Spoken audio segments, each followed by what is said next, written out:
রং তুলি হাতে পাঁশকুড়ার মৌমিতা ফুটিয়ে তুলছেন নানান চিত্রকলা। বয়স মাত্র 18 বছর। সবে উচ্চ মাধ্যমিক পরীক্ষা দিয়েছে পাঁশকুড়ার গোপালনগর এলাকার গুড়চাকলি গ্রামের মেয়ে মৌমিতা প্রামাণিক। ছোট থেকেই তার নেশা ছিল ছবি আঁকার। তাই ছোট থেকেই কখনো স্লেটে বা খাতায় পেন পেন্সিল দিয়ে আঁকি বুকি করতো সে। আর সেই ছোট্টবেলার আঁকি বুকি হাত আজকে তুলির টানে যেন জীবন্ত ছবিতে পরিণত হয়েছে। তার স্বপ্ন একটাই, রং তুলি হাতে ভালো শিল্পী হওয়া। সেই মতো পড়াশোনার পাশাপাশি ছবি আঁকতে শুরু করে মৌমিতা। শুধু কাগজের ওপর রং বোলানো নয়, তার হাতে তুলি দিয়ে পৌঁছেছে মাটির সরায় বা কখনো পাঞ্জাবি কিংবা আসবাবপত্রের ওপর।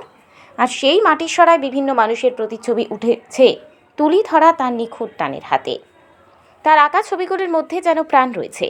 হয়তো হাসি মুখে কিছু বলতে চায় ছবিগুলি, আর এমন কিছু ছবি এঁকে তাক লাগিয়েছে সে। কখনো কখনো সময় সুযোগ পেলেই রং তুলি হাতে একা আপন মনে বসে পড়ে মৌমিতা। ছবি আঁকাই যেন তার গভীর নেশা। তবে এই নেশাকে ভবিষ্যতে পেশা হিসেবে বেছে নিতে চায় মৌমিতা প্রামাণিক। তার বাবা নিমাই প্রামাণিক সরকারি চাকরি করেন, তার মা প্রতিমা প্রামাণিক ঘরের কাজ সামলান। 3 মেয়ের মধ্যে মেজ মেয়ে ছবি আঁকায় পটু। বিভিন্ন প্রতিযোগিতায় ছবি এঁকে পুরস্কার ঘরে তুলেছে মৌমিতা। হাতে রং তুলি নিয়ে ক্যানভাসে জীবন্ত ছবি ফুটিয়ে তোলাই তার মূল্য। আর সেভাবেই সে তার ভবিষ্যতে শিল্পসত্তাকে বজায় রেখে এগিয়ে যেতে চায়। ছোটোবেলা থেকেই পেন বা পেন্সিল দিয়ে আঁকিবুকি করতাম। সেই থেকেই আঁকা আঁকা আঁকাকে ভালো লাগা।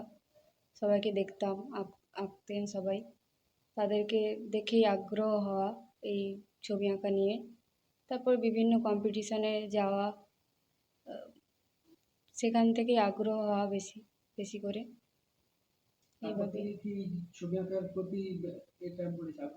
হ্যাঁ, তারপর থেকেই ছবি আঁকার প্রতি আগ্রহ বেড়েছে। তারপর শিখেছি বিভিন্ন colour, pastel colour, oil colour, তারপর ওয়াটার কালার, অ্যাক্রিলিক, এসব নিয়েই আঁকাআঁকি চলছে আপাতত। আমি আপাতত ওয়াটারেও করি, অয়েলে করি, ক্যানভাসের ওপর, সরার ওপর করি, পোর্ট্রেট, কলকা ডিজাইন করি সরার ওপর, এগুলোই।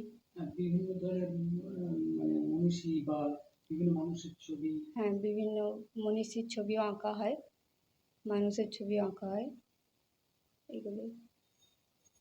তাহলে কি একটাই স্বপ্ন বলাই যায় যে তুলি হাতে ধরেই সারা বাকি জীবনটা? হ্যাঁ, তুলি হাতে করেই বাকি জীবনটা চলে যাবে। স্বপ্ন ছবি আঁকাই। ছবি আঁকাই স্বপ্ন। কোন ক্লাসে পড়ছো আপনি? আমি আপাতত এইচএস দিলাম। এরপরেও এভাবেই এগিয়ে যাব এই লাইনে, ছবি আঁকার জগতেই এগিয়ে যাব, এটাই স্বপ্ন আছে। পরিবার কি চায়? বাবা মা? পরিবারও এটাই চায়, এটা নিয়ে এগিয়ে যাই। বাবা মা সহযোগিতা? হ্যাঁ, মোটামুটি আছে। কখন কখন ছবি আঁকো? যখন তখন কি বসে যাও? হ্যাঁ, যখন তখন বসে যাই। এটা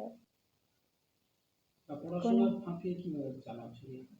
পড়াশোনার ফাঁকে চালাই, টিউশনের পর, স্কুল থেকে আসার পর, এরকম করেই চলে।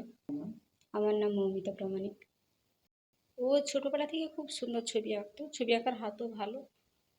বিভিন্ন জায়গায় ছবি আঁকতেও গিয়েছে, আবার এবং প্রাইজও পেয়েছে অনেক জায়গায় কম্পিটিশানে।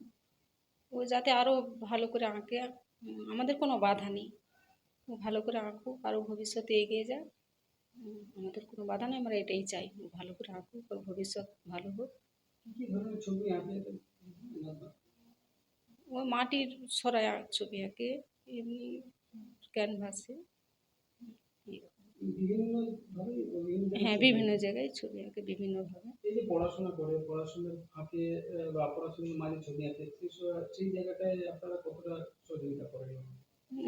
ও ভালোই করে পড়াশোনা করে ছবিটা আঁকে, যাতে আমরা কোনো বাধা করি না।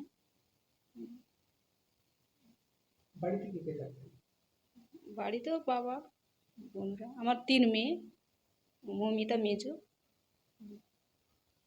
ওর পড়াশোনা করতে আগ্রহ কেমন? পড়াশোনাতেও ভালো, পড়াশোনাতেও ভালো। হ্যাঁ, এবারে এইচএস দিয়েছে, দেখা যাক পাস করলে। বলছি, এই যে ছবি আঁকে, ছবি আঁকার যে আগ্রহ, যদি ভবিষ্যতে আরো বড় জায়গায় যায়, সেটা আপনারা কিভাবে দেখছেন? না, সেটা ভালো করে হোক, আমরা সেটাই চাই। আরও এগিয়ে যাক, সেটাই আমি চাই। হ্যাঁ, নিজের পায়ে দাঁড়া, এটাই চাই। আমার নাম প্রতিভা প্রামাণিক।